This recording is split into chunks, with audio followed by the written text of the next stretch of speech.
Hi there, this is Barbary Boy Ventures, and the video is why would you want to use Google Classroom as a homeschool teacher?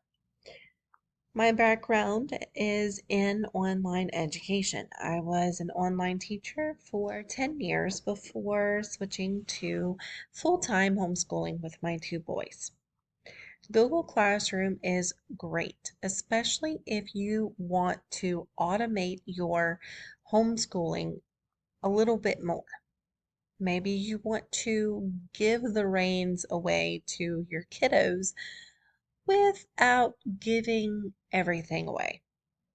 I say this because I have tried several different methods in our homeschool just to see what is going to fit my kids the best. We started out very traditional with workbooks and things that were familiar to my eldest, who was brought up in a traditional school setting. He didn't feel he was doing enough if it was delight driven or using just notebooking and books from the library, which we tried that.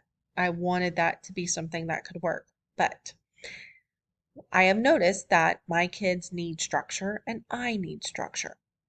So I am doing a modified Charlotte Mason eclectic approach for the 2022-23 school year. And I'm bringing back the Google Classroom.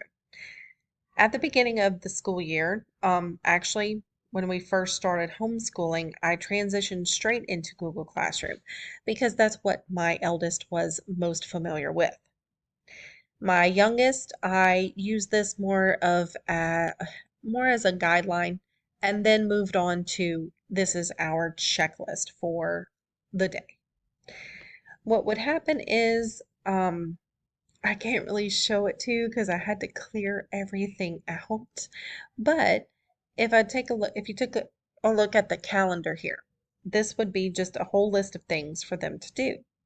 And then most of them were independent work.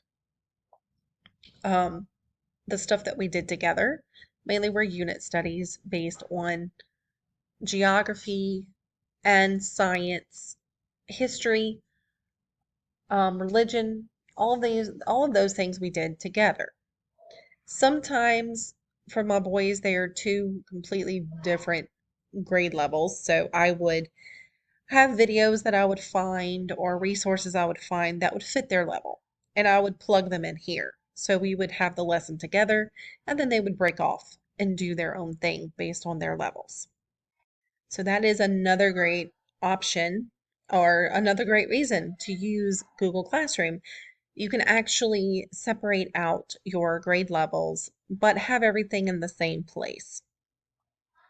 Um, if you need to document what you're doing in your homeschool, if you need grades and you need to report to somebody based on what you're doing, this is also a great thing because you can go back to this one here. You can assign grades to the assignments that you load up to your Google Classroom. You can download these grades and send them off to whoever you need to send them off to. Let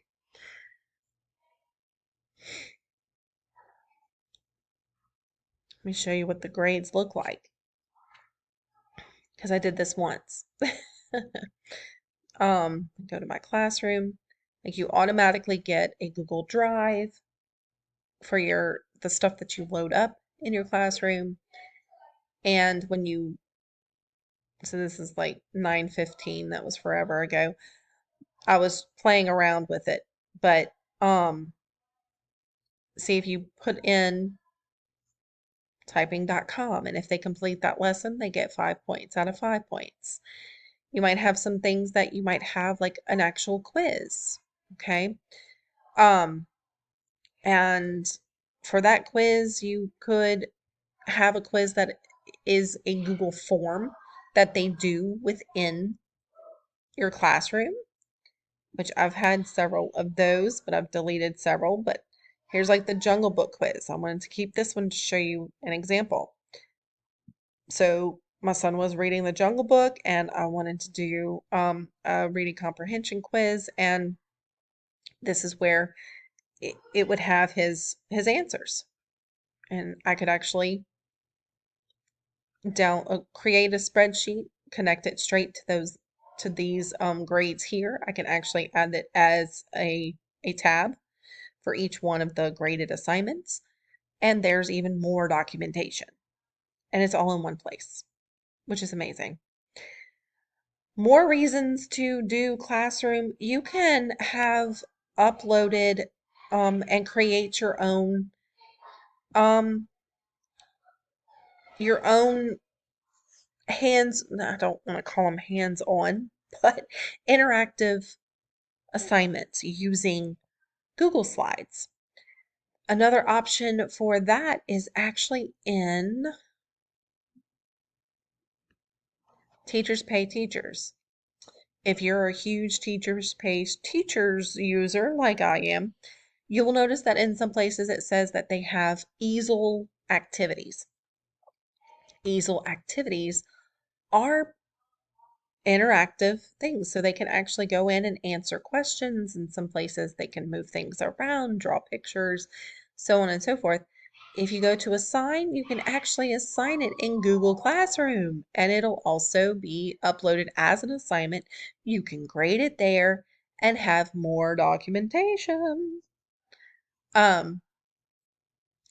So if you're looking for something in Teachers Pay Teachers, you don't want to necessarily print and cut and paste the activity, you can do it from here.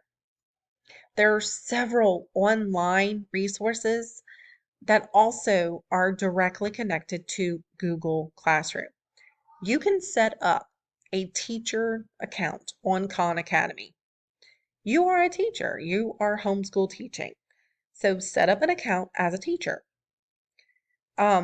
Once you get in there, you can actually sync it to your Google Classroom that you create right here. So I have mine synced to my math. Because I'll mainly use this for math, but now that I'm thinking about it, I want to use it for other things as well. So I might have to make different Mama's Boys setting classes in Khan Academy too. But if you are working in Khan Academy for math, they also have some new English things out there right now. If you have a high schooler that's using it, this is perfect because they have several different things that you can link this up to. You can link your Khan Academy to your Google Classroom. Next year, we're going to be using Mystery Science. And even though my eldest is going to be in 6th grade, there are several things in here that are going to line up with um, filling in some of his prior knowledge that he needs. And using Mystery Science, or if you are using something in particular, you might want to take a look and see if it actually connects to Google Classroom, because it very well may do that. Like for this one, I can actually share this lesson straight to my Google Classroom. And this can be something that, if you have a younger kid that needs to do some stuff, this is what I'm pretty much going to be using this for. My youngest to go in and do his own little explorations with me sitting next to him. But he's going to have something to do different than my eldest, because they're on such different levels. So you can hook up other external things. Typing.com is another one that will sync to the classroom. I have mine synced up, and this is part of their enrichment class. So they can come in and do their typing. They also have some coding in there, and I've actually done the paid version of it so that I could link it to my classroom. Some places you need to do the paid version for it to hook up, but there's several things out there that you can use that hook up to your Google Classroom. I am not going to be doing everything in my Google Classroom. This is just their independent work. and I really want to push for more independence next year. So let's say, we're going to be working together in American history, okay? And I might have them something they want to do, but I want to give my elder student something more involved as far as a video or an information website. I can just copy and paste those links straight in there as an assignment and then give my younger son a more less involved video, or filter out some things that he doesn't need to see yet.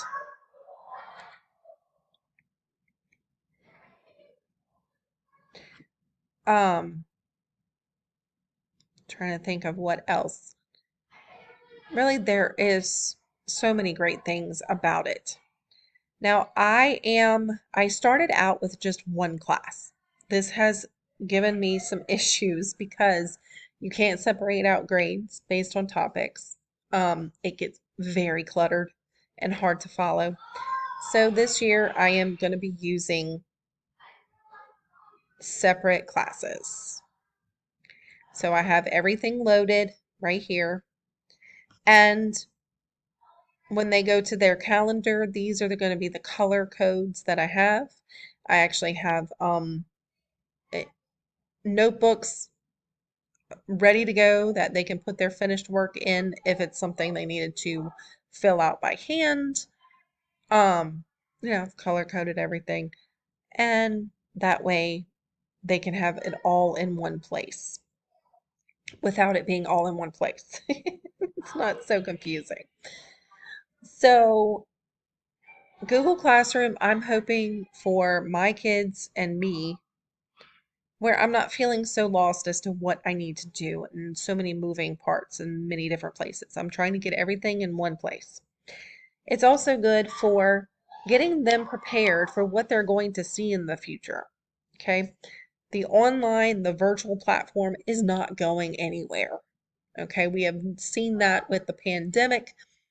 This is it. This is what it's going to look like. And it'll be good for them if they're returning to high school to know how to get around this kind of stuff and to work in this kind of stuff. When they go to college, you're going to have classrooms that have this virtual part to it. And if they already know it, it's so much easier for them to transition.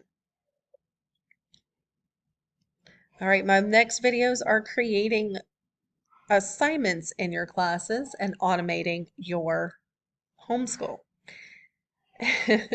And then I want to do just a specific kind of makeshift Charlotte Mason approach for our studies that we are doing in these different classes.